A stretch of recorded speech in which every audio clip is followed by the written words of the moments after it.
Good afternoon, everybody. It's Shana Rucker here from Girlfriend's Guide to Network Marketing, and happy Tuesday.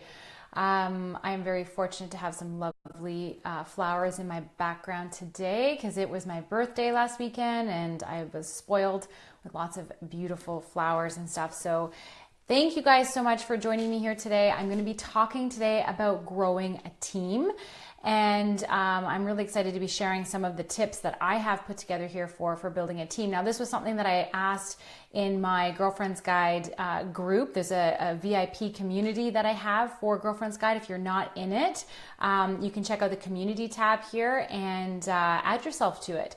Because I asked the question in there, and an overwhelming response for the question was, I asked them what they were struggling with the most, and almost everybody commented about building a team.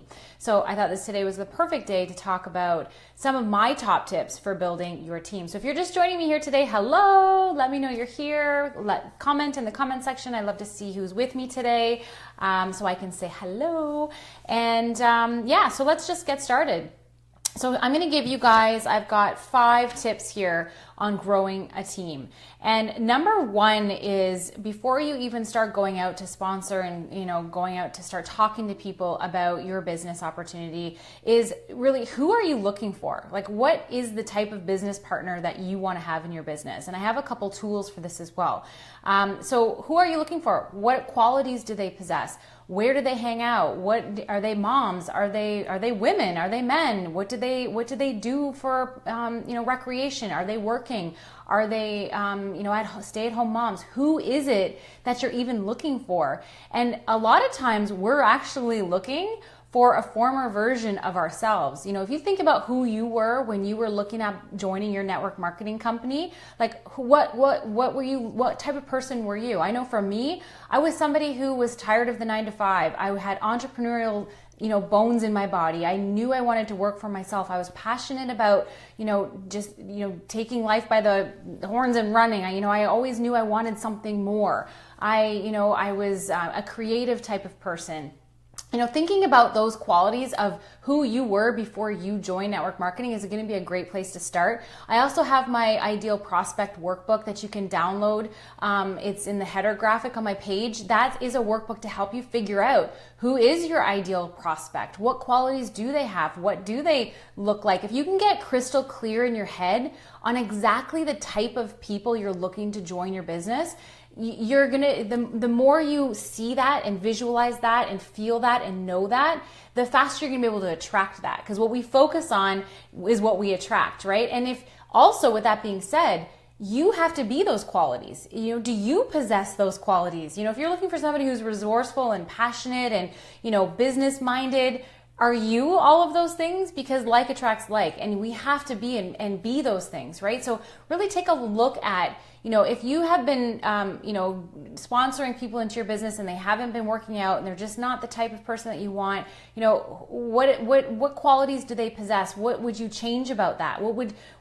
Somebody that, just never got back to you and just was kind of aloof, like that's definitely not a quality that I'm looking for in a business partner, right? So what are the qualities that you're looking for?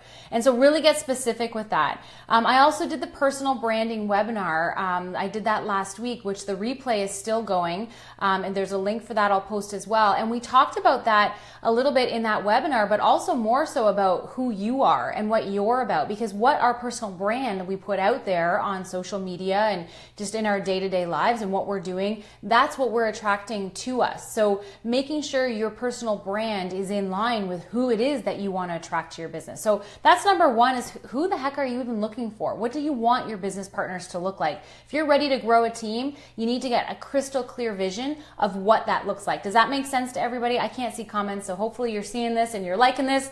Give me a thumbs up if this is making sense to you. Number 2 is, do you know where you're going? Do you have a vision for yourself in your business? Because here's the thing, we know people join people, not companies.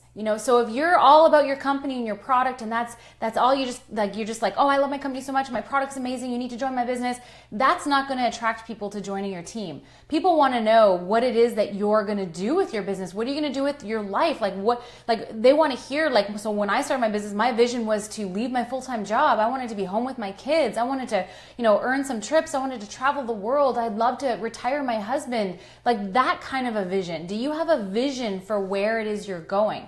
Because that's what people see and they go, wow, I'd like to have a piece of that too.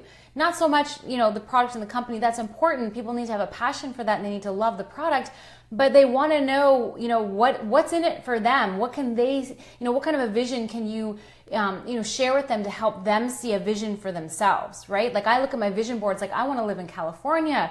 I want to be able to travel the world. I want to speak on stage and inspire women to, really, embrace this business and move forward. I have a vision for where I'm going, right? So when I'm talking to people about my business and my company and joining my team, I want to share that with them because that's going to attract more people to want to join you than to just talk about your product or talk about your company. So have a vision for yourself and where you're going with this business. And if you're not there yet, or if you haven't achieved anything yet, that's okay.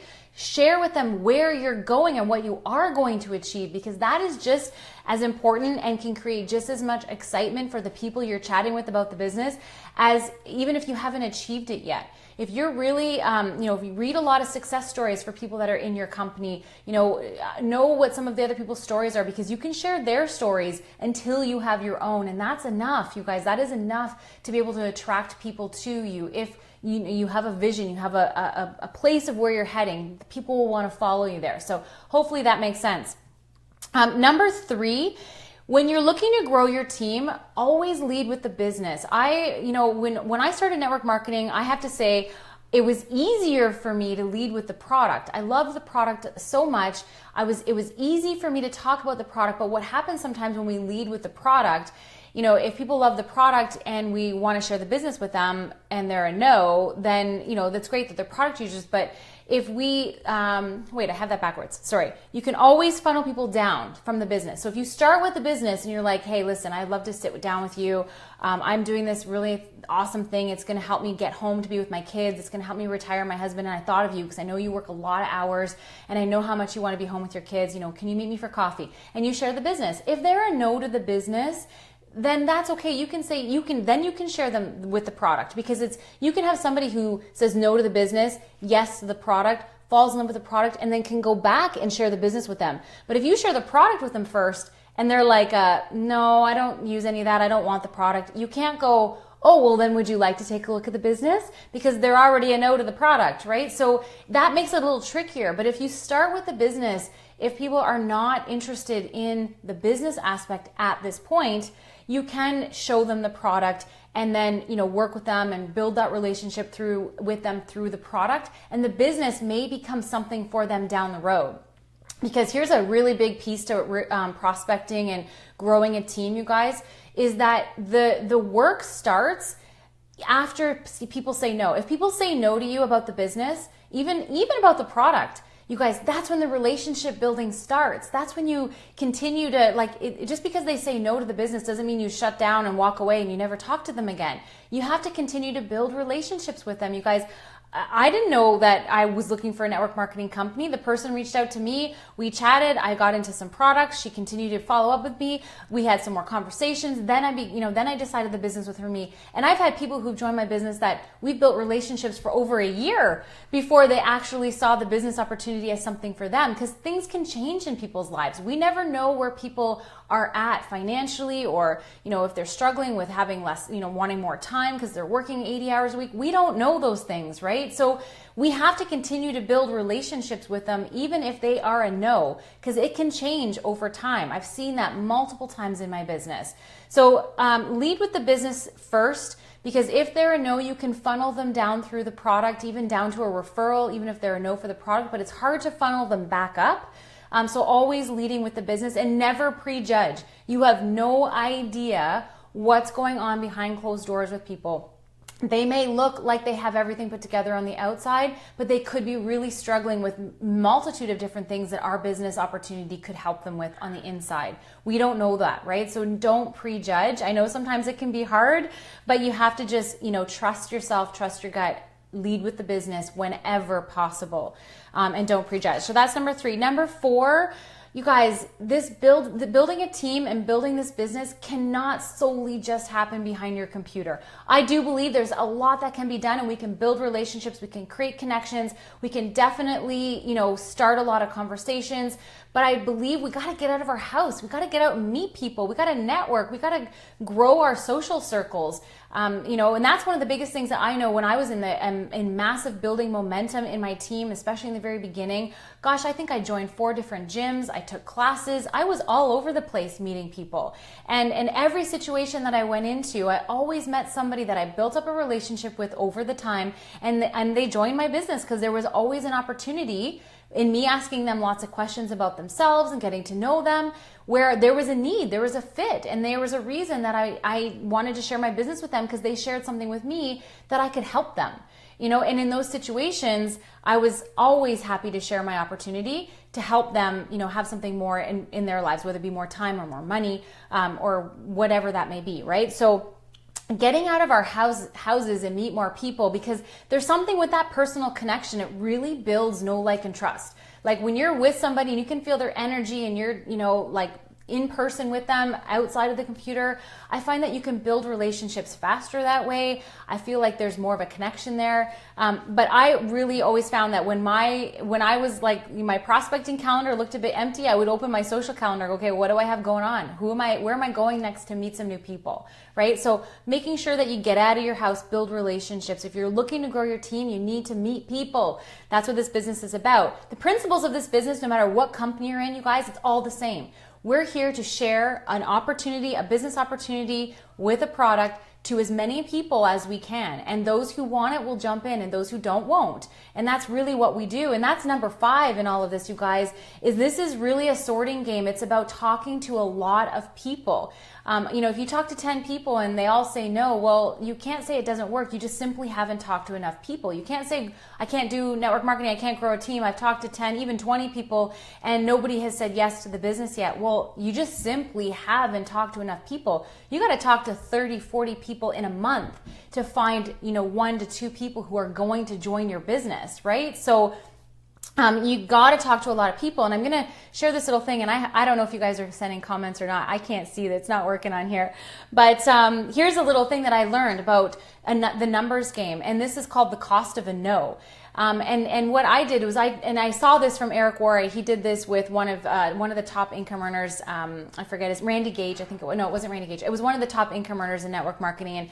And so I did this little thing with myself, and it was looking at the value of a no. And so what you do is for me, what I did was I added up all the people that I had personally sponsored in my business over that time period when I did this. And then what I did was I added up all my commission statements over that time. And the way it works is the average is we talk to 10 people, 1 will say yes to our opportunity. So at that time I had sponsored something like, 75 people or something like that. Multiply it by 10, that means I'd talked to about 750 people in that time period. Divide how much money you made by that 750 number. That tells you how much money you made with every single person you talked to about the business, whether they said yes, whether they said no, whether they said never talk to me again. It didn't matter what they said. On average, I had probably talked to about 750 people, and each person I talked to, that was the value in the ask, the value in me asking them to take a look. So I hope that made sense. But when you think of it that way, you guys, it makes me want to go out and talk to everybody on my street. It makes me want to really continue to keep working and talking to people, because really that's what this is. I know it sounds maybe a little bit cold, but it's a numbers game. And we are looking to share this with as many people as we can to find quality people. If we're being authentic, we know who it is we're looking for. We're looking to attract, high quality people, and we're being a high quality person. We're getting out and meeting people. We're not prejudging. We're going to sit down and share no matter what, we think they may or may not do. we're going to grow a high quality team of amazing people who are going to, want to do this business just like we do and share and grow. And it's a wonderful thing. But a lot of us have to just get out of our own way. We stop ourselves so often because we're so worried about what other people are going to think. And, oh gosh, well, I haven't had success yet. So who am I to ask her to join my team or to take a look at this because, I haven't had success. So what's she going to think? You guys, we got to get rid of that head junk. You guys, get rid of that stuff. This is simply about sharing something we love with as many people as we can. And those who love it will join. And some of those things may take a while. They may not join right away, you guys. They may take some time. You may have to take time to build those relationships. And when it is time for them, you'll be there. You'll be the first person they think of when it's their time to jump in because you've been brave enough to sit down with them and share your business opportunity with them, So anyways, that's a few tips, you guys, on growing a team. I hope that you found that very helpful. If you found value in this, if you know somebody who needs to hear some of these tips, please tag them in the comments. I hope the comments are working. I can't see anything. Or maybe you guys are just a quiet bunch today. Anyways, I wanted to share a couple other things, you guys. I mentioned the webinar on personal branding. That replay is going to expire on August 28th, the free replay. So I'll post a link for that in here. Make sure that you check that out. It's all about building your personal brand, about being who you are online, on social media, to attract those types of people to you, to help you grow your team. And also, you guys, my group coaching program, which just launched on August 15th, we are having a great amount of success with that. I'm really excited with all the discovery calls I've been having with all you girlfriends out there who are looking at the program and looking at joining us on August 30th. If you want more details about that group coaching program, it comes with personal coaching with me. We're going to be doing group coaching. You guys, you get social media review, you get my online course, you get all kinds of awesome stuff with it. I'll post a link below in the comments about that as well if you're looking for more info on that. So, and for those of you who've already joined, I'm so excited to be working with you. We're going to be doing some fun stuff. So thank you guys so much for hanging in there for this video today. I hope you found some value in this, and stay tuned. I'll post those links, and yeah, get out there and grow your team, guys. This is where it's at. If you want to have that residual income, you got to get out there and grow a team. So get out there and do that. So we'll talk to you guys later. Have a happy Tuesday. Bye for now, guys.